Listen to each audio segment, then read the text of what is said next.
Gente, um prazer enorme estar aqui. Na verdade, um prazer mesmo, porque eu fiz parte desse grupo que ajudou a fundar a Pharma Wegmann e tenho um carinho para lá de especial com esse projeto. Dependo muito também para esse projeto fluir para muitos pacientes que eu atendo. E é uma alegria estar aqui, conheço todo mundo. Fazer isso com o Gustavo é um querido amigo, um excelente médico, um professor doutor que eu respeito profundamente. Então, um prazer estar aqui, imenso. O Gustavo trouxe essas imagens e essas realidades, são realidades políticas mais amplas e que perfazem, se a gente for pensar de um outro jeito, complementar, perfazem nessa nossa esfera da vida esse conjunto de crises que a gente vive, né? A gente vive esse conjunto de crises num momento muito especial da humanidade. A gente vive uma conjunção de macrocrises muito graves, né?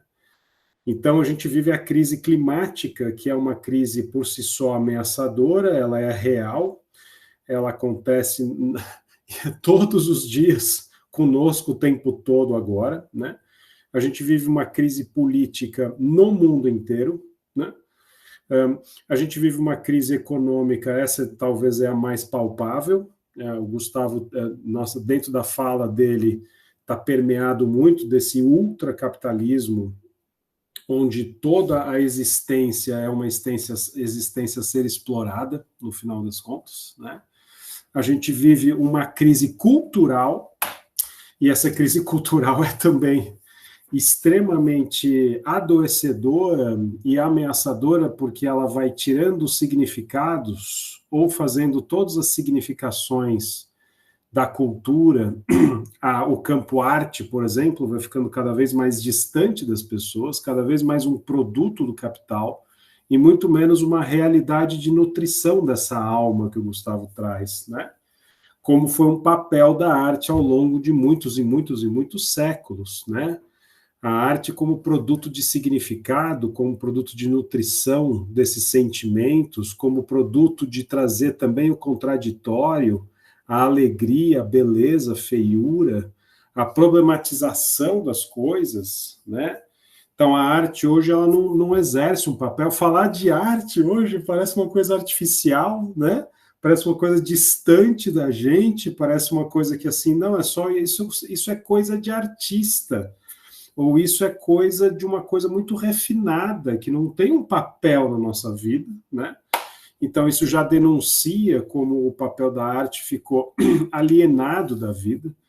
Então, a gente vive uma questão cultural que é digamos, um amestrar do ser humano e deixar o ser humano muito, muito pequeno, né? E a gente vive uma crise, de fato, uma crise, digamos, também social, na medida em que as relações foram se solidificando numa pequenez do dia a dia e foram se traduzindo em relações de poder mais do que qualquer coisa. Então, realmente, eu só posso estar aqui, eu só fui convidado pelo Gustavo porque eu tenho 1,5 milhão de seguidores, não é isso, Gustavo? Senão não teria sido convidado. É só por isso. E aqui fica essa provocação, não é assim? Porque então a autoridade da relação, ela não está mais na troca do afeto, que é simples, pode ser bem bonito, pode ser bem singelo. Não, ela está no valor de venda desse afeto. E, portanto, a gente vai se tornando usuários uns dos outros. A gente não mais se relaciona, a gente usa uns aos outros, né? Então, vai compondo um jeito de coisas que vai fazendo com que essa tal dessa saúde seja um mistério. A gente talvez nunca falou tanto de saúde. Se a gente abrir qualquer rede social, qualquer jornal, qualquer portal, qualquer... Saúde, saúde, saúde. E 30 mil frases de efeito, reportagens, coisas a fazer, coisas a não fazer, para buscar essa tal saúde. Mas a saúde que a gente vive na maior parte do tempo também entra, infelizmente, nessa lógica do futuro. Busque saúde. Seja saudável. Um dia você vai ser saudável.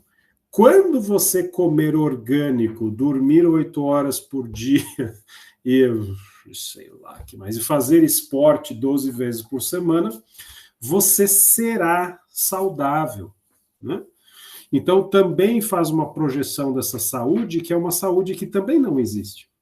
Também vira uma projeção, vira um produto, vira um futuro inalcançável. E, portanto, a lógica dessa estrutura é que você é doente.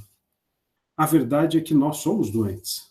Mas a verdade é que, apesar de sermos doentes, nós também somos saudáveis. Mas isso também não se pode falar, né? Então é muito interessante, quando a gente chega na clínica propriamente dita, que é a minha paixão, por exemplo, eu adoro ser esse médico da assistência, eu amo atender pessoas. Quando a gente se depara com com as pessoas que nos procuram em a procura dessa saúde, a gente percebe, em primeiro lugar, que, de fato, todos nós estamos muito longe dessa tal saúde, que, de fato, as doenças, elas crescem num ritmo muito assustador. A gente continua tendo a doença cardiovascular como uma grande doença produtora de morbidade e mortalidade, continua sendo doença cardiovascular, mas o câncer vem aumentando, vem em segundo lugar, assim, correndo atrás e aumentando, e, nossa, aumentando muito rápido essa morbidade, essa mortalidade. A gente nunca teve tanto câncer, tanto problema de câncer em toda a história. Uma terceira que imensamente aumenta são as doenças autoimunes, que é um verdadeiro fenômeno clínico, assim. As doenças autoimunes, elas são doenças cada vez mais comuns, a ponto, por exemplo, da tireoidite Hashimoto nem ser considerado mais uma doença. A tireoidite Hashimoto é um sintoma para outras doenças autoimunes, de tão comum que se tornou, assim. E, claro, a nossa principal pandemia, a mais importante, o século XXI, é o século da psiquiatria, na medida em que a clínica vai tentar abordar essa nossa doença coletiva e individual, que no Brasil é muito fidedigna, né? Se chama ansiedade, em primeiro lugar, né? Nós somos campeões mundiais de ansiedade. A ansiedade define o brasileiro, o povo ansioso, por definição. E essa produção de loucura, de insanidade, que essa ansiedade causa no nosso devir e principalmente no nosso cotidiano, né? Então, de fato, toda a estrutura da medicina está voltada para tentar entender e tentar abordar hoje esse século XXI, que é o século realmente da psiquiatria, ou seja, o século da saúde e da doença mental. E quando eu falo aqui da psiquiatria é só porque esse termo ficou mais famoso, porque, na verdade, isso não pertence à psiquiatria, mas, ao mesmo tempo, eu gosto de usar, porque eu gosto de provocar, digamos, em nós todos, como o termo psiquiatria, infelizmente, cada vez mais nos cabe, né? Então, eu gosto de usar. E aí, isso tudo faz com que a gente, digamos, seja o mesmo paciente. Então, aqui uma imagem, que é uma imagem provocação, que é a seguinte: todos nós, de alguma forma, estamos muito, muito, muito parecidos nessa nossa clínica. Como é que é o ser humano do século XXI, seja uma criança pequena, seja um adolescente, um adulto ou um idoso? A gente está absolutamente saturado nas nossas relações nervosas. Toda a nossa neurosensorialidade está absolutamente saturada.